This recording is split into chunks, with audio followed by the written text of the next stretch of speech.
কক্সবাজারের মহেশখালীর মাতারবাড়ি কয়লা বিদ্যুৎ প্রকল্পতুন চুরি করে ফাঁসার গরিবের সময় 15 কোটি টাকার তামার কেবল জব্দ করছে নৌবাহিনী।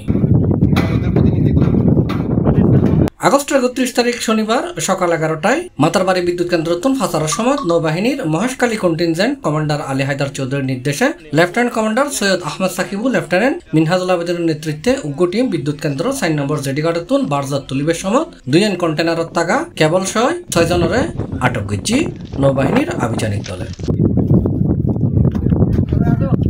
এরপর জিজ্ঞাসাবাদের নিচ্ছি এই ঘটনার সংশ্লিষ্ট মাতারবাড়ি কয়লা বিদ্যুৎ প্রকল্পের এমডি আবুল কালাম সহ আরো বোধকিয়র নাম বাইরে আই আর ইয়েনের জার দরিয়ারে ঢাকা শাহজালাল আন্তর্জাতিক বিমানবন্দরতুন মহেশখালী মাতারবাড়ি বিদ্যুৎ প্রকল্পের এমডি আবুল কালামরে গ্রেফতার করা হয়। বিমানবন্দর এবং মহেশখালীর কর্মরত নৌবাহিনীর উগ্রসূত্র এই বিষয়ে নিশ্চিত করছে।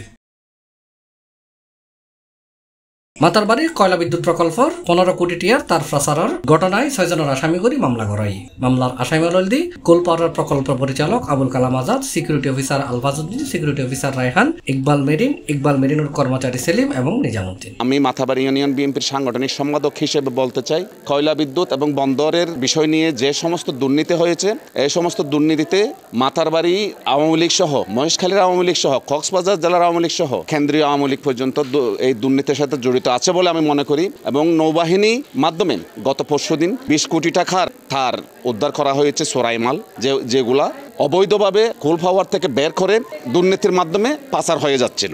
এই জন্য আমি নৌবাহিনীকে ধন্যবাদ এবং কৃতজ্ঞতা জানাচ্ছি। মাতারবাড়ি প্রকল্প দীর্ঘ আওয়ামী লীগের 16 বছর পিরিয়ডে এখানে অসংখ্য দুর্নীতি হয়েছে। দুর্নীতির ধারাবাহিকতায় ইতিমধ্যেই প্রজেক্টের পিডি আবুল কালাম আজাদ সহ অনেকেই গ্রেপ্তার হয়েছেন এবং স্থানীয় লোকজন সহ যারা এই দুর্নীতির সাথে সম্পৃক্ত সকলকে আইনের আওতায় আনার জন্য আহ্বান জানাচ্ছি।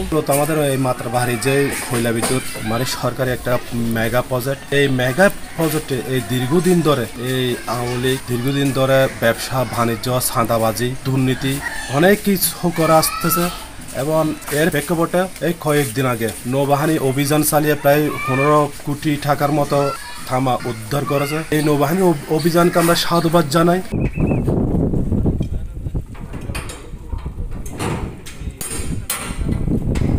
C+ চট্টগ্রাম।